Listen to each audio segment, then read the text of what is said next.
பிரியமானவர்களே, இயேசுவின் நாமத்தில் வாழ்த்துக்கள். ரூத் 2ஆம் அதிகாரம் 12ஆம் வசனம் இப்படியாக சொல்கிறது, உன் செய்கைக்கு தக்க பலனை கர்த்தர் உனக்கு கட்டளையிடுவாராக. இஸ்ரவேலின் தேவனாகிய கர்த்தருடைய செட்டைகளின் கீழ் அடைக்கலமாய் வந்த உனக்கு அவராலே நிறைவான பலன் கிடைப்பதாக.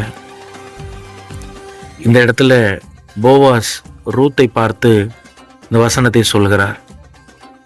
ரூத் தன்னுடைய சொந்த தேசத்தை விட்டுவிட்டு, தன்னுடைய சொந்த ஜனத்தை விட்டுவிட்டு, கணவன் இல்லாத தன்னுடைய வாழ்க்கைக்கு எதிர்கால நம்பிக்கையற்றவளாக தன்னுடைய மாமியாரோடு அவர்கள் இருவரும் அனாதைகளாக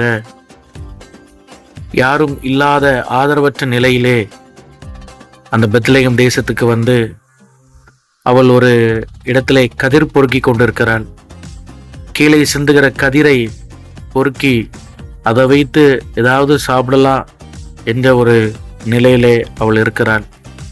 அப்படி இருக்கும் பொழுது போவாஸ் அவளை பார்த்து சொல்லுகிறான், நீ வேற வயலுக்கு போக வேண்டாம், நீ இந்த வயல்லையே இருந்து நீ எல்லா வேலையும் செய்து உனக்கு வேண்டியதை நான் உனக்கு தருவேன் என்று சொல்லி அவளுக்கு ஆறுதலாய் பேசுகிறான். காரணம் என்று சொன்னால், போவாஸ் இவளை குறித்து விசாரிக்கும் பொழுது அவர்கள் சொல்கிறார்கள், இவள் இந்த வயலில் வந்து காலையிலிருந்து இவ்வளவு நேரமும் கதிரை பொறுக்கி 7ஆம் வசனத்தில் நாம் பார்க்கிறோம், இப்பொழுதுதான் இந்த குடிசையில் வந்து அவள் ரெஸ்ட் எடுத்துட்டு இருக்கிறா அப்படின்னு சொல்றாங்க.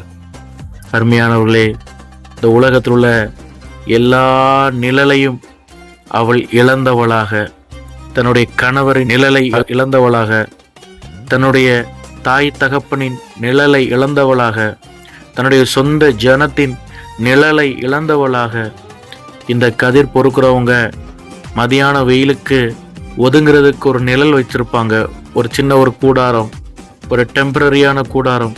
அந்த கூடாரத்தின் கீழே வந்து இருந்து அவள் தன்னுடைய எதிர்காலத்தை நினைத்து அழுது கொண்டு, இந்த கதிர் பொறுக்கும் பொழுதும் தன்னுடைய எதிர்காலத்தை குறித்து யோசித்து கொண்டு அழுது கொண்டு, இனி நான் என்ன செய்ய போகிறேன், எந்த நம்பிக்கையும் இல்லை, எனக்கு எந்த பாதுகாப்பும் இல்லை, நான் என்ன வாழ்க்கையில் எனக்கு என்ன இருக்கிறது என்றெல்லாம் யோசித்து அழுது கொண்டிருக்கும் பொழுது போவாஸ் வந்து சொல்கிறார், இந்த உலகத்தில் உள்ள எல்லா நிழலும் உன்னை கைவிட்டிருக்கலாம், ஆனால் நீ இஸ்ரவேலின் தேவனாகிய செட்டைகளின் நிழலிலே நீ வந்ததுனால இந்த நிழல் உன்னை கைவிடாது, இந்த நிழல் உன்னை விட்டு மாறாது என்று சொல்லி அவளை தேற்றுகிறதை பலப்படுத்துகிறதை பார்க்கிறோம்.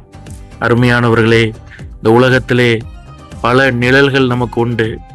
எல்லாம் டெம்பரரியான தற்காலிகமான நிழல், விலகாத நம்மை விட்டு மாறாத ஒரு நிழல் உண்டென்றால் அது இஸ்ரவேலின் தேவனாகிய செட்டைகளின் நிழல்தான். நம்மை என்றென்றைக்கும் காக்கிற, பாதுகாக்கிற, உயர்த்துகிற நிழலாயிருக்கிறது. அந்த நிழலிலே வந்தடைவோம். கர்த்தர் உங்களை ஆசீர்வதிப்பார். ஆமென். நீர் எந்த துணையாளரே, தாகம் தீர்க்கும் ஜீவ தண்ணீர்